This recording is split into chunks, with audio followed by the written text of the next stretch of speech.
পানী সোমাইছে বুলি তেতিয়া এজন মানুহে আহি পেলাই ক'লে যে আপোনালোকে ভয় খাব নালাগে, একো নহয়, ইঞ্জিনৰ ফালৰ পৰা সোমাইছে।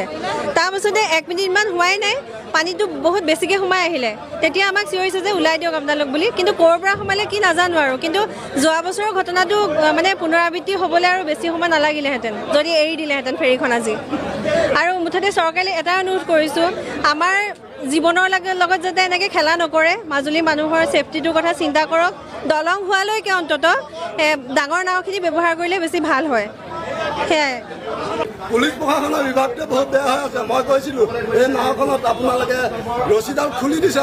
আমাৰ এজনে তেখেতলোকক কৈছে বোলে নাওখনত ফাটি গৈছে, আপোনালোকে চাওক। তাৰপৰা বোলে একো নহয়, ৰছীডাল খুলি পেলাই এই দুজনে আমাৰ নিজৰ মানুহ নামি পেলাই ৰছীডাল ধৰি পেলাই বাকী মানুহখিনি বচাই দিছে। মই ইমান বাৰম্বাৰ পুলিচ প্ৰশাসনক কৈছোঁ, তেওঁলোকে মোক মানে হেৰি কৰিছে, তোমাৰ এইবিলাক আকৌ নক'বা, ইয়াত আকৌ নক'বা, নিউজ লাইভ আহিব, নিউজ লাইভ আহিলে কথাটো বেয়া হ'ব, নক'বা, আগতে এনেকৈ বৰ ডাঙৰ ঘটনা হৈ গৈছে। মই কৈছোঁ, মই চহীটো নিদিয়াকৈ নাওখনত উঠিবলৈ নিদিয়ে, মোৰ চহীটো বহীখনত দি মোৰ ৰিক্সটো কোনে ল'ব? মোৰতো পৰিয়াল আছে। আপোনালোকে আজি তাত যিটো চৰকাৰ বা আমাক ড্ৰেছটো দিছিলে, এইটো চোলাটোৰ নামটো কি বুলি কয়? লাইফ জেকেট নাই, লাইফ জেকেট মাত্ৰ 10টা আছে। মই বাহিৰত আহি কৈছোঁ, মই বোলো ছাৰ নাওখন এই নাওখন লৈ পেলাই নাযাব। মোক পুলিচে হাতত ধৰি পেলাই নাওখন আঁতৰাই দিলে। মই বোলো লাইফ জেকেটটো আহক, নিউজ লাইভক আমি নিউজ লাইভক ক'ব লাগিব, কাৰণ চৰকাৰে বস্তুটো আমাক সম্পূৰ্ণ যোগাৰ দিছে। নৌকা বিভাগৰ সম্পূৰ্ণ ড্ৰেছ দিছে, তাত কিয় চোলা নাই? মাত্ৰ 10টামান চোলা আছিলে তাত।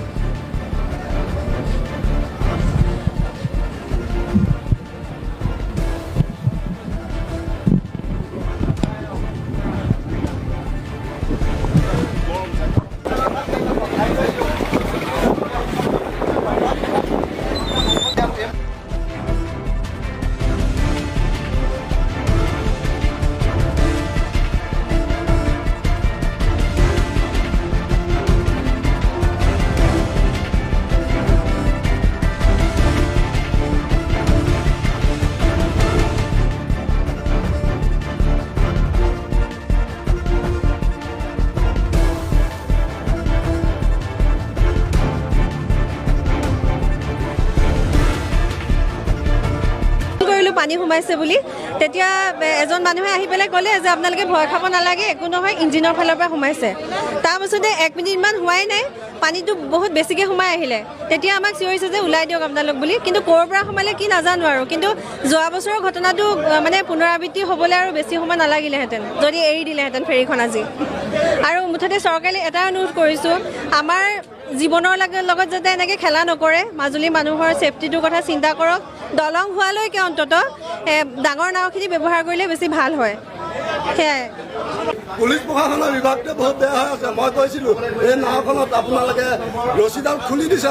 আমাৰ এজনে তেখেতলোকক কৈছে বোলে নাওখনত ফাটি গৈছে, আপোনালোকে চাওক। তাৰপৰা বোলে একো নহয়, ৰছীডাল খুলি পেলাই এই দুজনে আমাৰ নিজৰ মানুহ নামি পেলাই ৰছীডাল ধৰি পেলাই বাকী মানুহখিনি বচাই দিছে।